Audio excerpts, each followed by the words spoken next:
Setting realistic trading goals is one of those topics. Everyone thinks they understand until the market forces them to confront the gap between what they want and what is actually achievable without breaking themselves. Because trading goals are never just financial targets. They are psychological contracts you make with your future self. And if those contracts are unrealistic, they don't motivate you. They quietly sabotage you. I've lived through enough cycles now to recognize a painful pattern. Traders don't usually fail because they lack ambition. They fail because their goals are built on fantasy timelines, borrowed expectations and comparisons that have nothing to do with who they are, how they trade, or what stage of the journey they're actually in. When I was younger, my goals were simple and dangerous: make more money faster. During the dot-com years, that kind of thinking was everywhere, and it felt justified. People around me were doubling accounts, quitting jobs, talking about percentages like they were entitled rather than earned. I absorbed that atmosphere without realizing it. My goals became outcome-driven and time-pressured. I didn't ask whether my process could support them, only whether my desire could. The market eventually corrected that thinking the only way it knows how by making the cost of unrealistic goals painfully obvious. The first hard truth you need to accept is this: the market does not reward goals, it rewards behavior. You can want a 50% year all you like, but if your process, risk management, and emotional discipline are built for 10%, the gap will be filled by overtrading, oversizing, and rule-breaking. Unrealistic goals don't just sit there harmlessly. They actively change how you behave under pressure. They push you to take marginal trades. They make patience feel like failure. They turn normal drawdowns into emergencies. Over time, they erode trust in yourself because you are constantly falling short of standards that were never grounded in reality. One of the most important shifts I ever made was moving my goals away from money and toward execution. Instead of asking how much I wanted to make, I started asking how well I wanted to trade. How consistently could I follow my rules? How many impulsive decisions could I eliminate? How often could I walk away from the screen without regret? These goals felt smaller, almost boring, but they were achievable, and achievement builds confidence in a way wishful thinking never does. Once execution improved, financial results followed naturally, not explosively, but sustainably. Another mistake I see constantly is traders setting goals without accounting for variance. Markets are probabilistic. Even good strategies have losing streaks. Even disciplined traders have flat periods. If your goals assume smooth progress, you will panic during normal drawdowns and interfere with your edge at exactly the wrong time. Realistic goals leave room for randomness. They assume setbacks. They are built to survive bad months without forcing you into desperate behavior. This is not pessimism. It is professionalism. Your goals must also match your time frame and style. A scalper with modest capital and a swing trader with a long-term horizon should not be chasing the same numbers or measuring success the same way. Yet I see people do this all the time, copying goals from others without understanding the context behind them. That's like copying someone else's training plan without knowing their body, their history, or their injuries. In trading, that kind of mismatch leads directly to burnout or blow-ups. The right goal is not impressive, it is appropriate. There is also a deeply emotional layer to goal setting that people rarely acknowledge. Goals often carry identity. You don't just want to make money, you want to prove something to yourself or to others. To prove you're smart enough, disciplined enough, different enough. When goals are tied to validation, they become rigid. You cling to them, even when evidence says they need adjusting. The market doesn't care what you're trying to prove. It only responds to what you're doing right now. Letting go of ego-driven goals is one of the quiet milestones of maturity in this business. Over the years, I learned to think of trading goals as adaptive rather than fixed. They evolve as your capital grows, as your skill deepens, as market conditions change. What was realistic in a volatile bull market may be absurd in a choppy range-bound one. Clinging to the same numerical targets regardless of environment is a form of denial. Experienced traders revisit their goals periodically, not because they lack conviction, but because they respect reality more than consistency for its own sake. As this starts to sink in, you realize that setting realistic trading goals is not about lowering ambition. It's about channeling it into something that compounds instead of combusts, and that requires a clear framework for defining goals that are process-based, adaptive, and aligned with who you are right now, rather than who you hope to be 6 months from now. And that is exactly where we need to go next.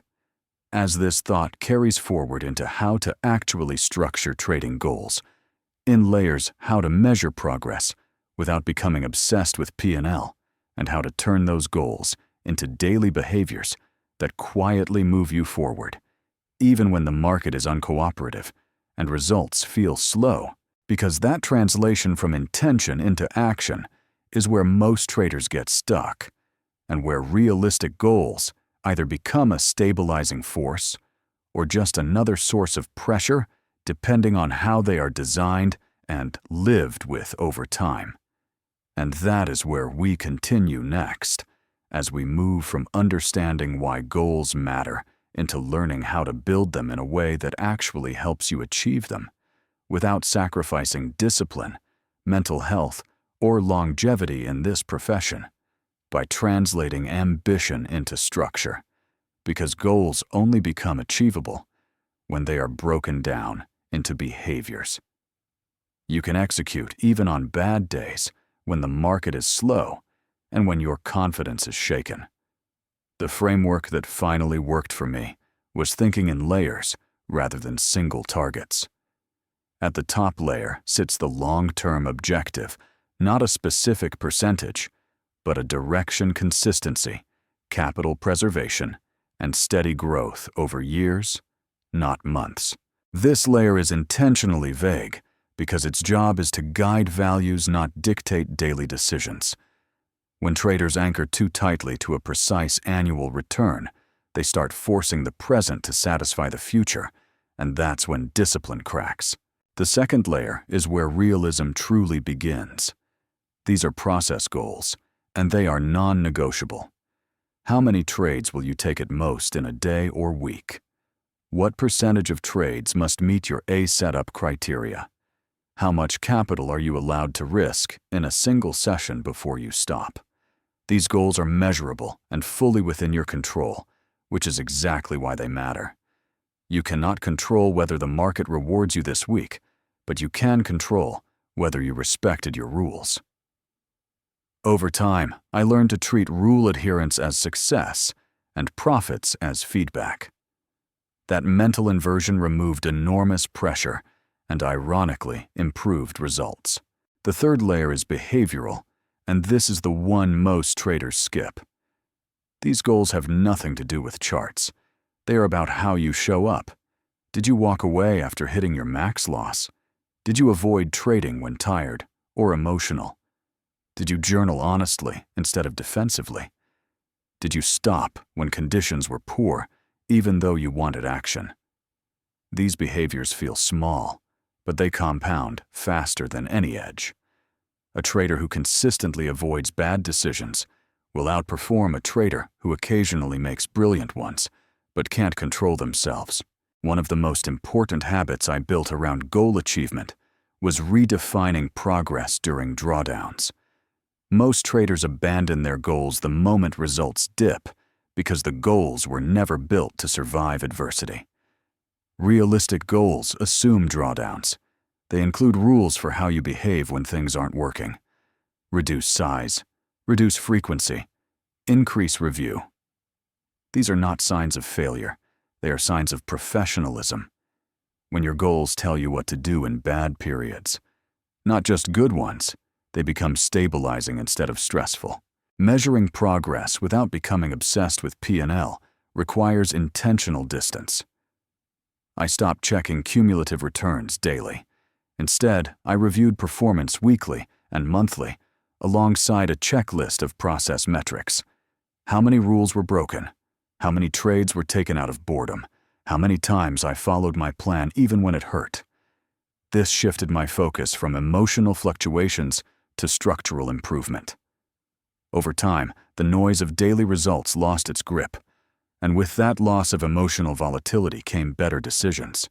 Another subtle but powerful shift was allowing goals to evolve without guilt.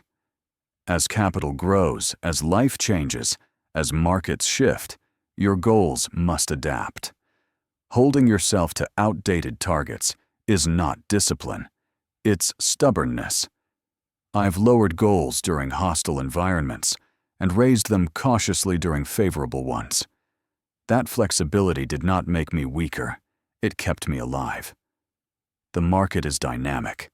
Static goals are fragile. What I want you to understand deeply is this: realistic trading goals are not about limiting what's possible. They are about protecting what's probable. They keep you grounded when excitement pulls you forward too fast and when fear tries to freeze you in place. They create a feedback loop where effort improves behavior, behavior improves consistency, and consistency eventually improves results. That loop is slow, but it is durable, and durability is the rarest asset in this profession.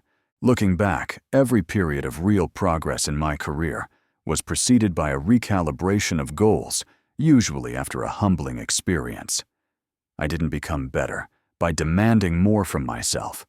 Emotionally, I became better by asking less from each trade and more from my discipline. That shift changed everything. It turned trading from a constant test of willpower into a practice of execution. And that's the final lesson here.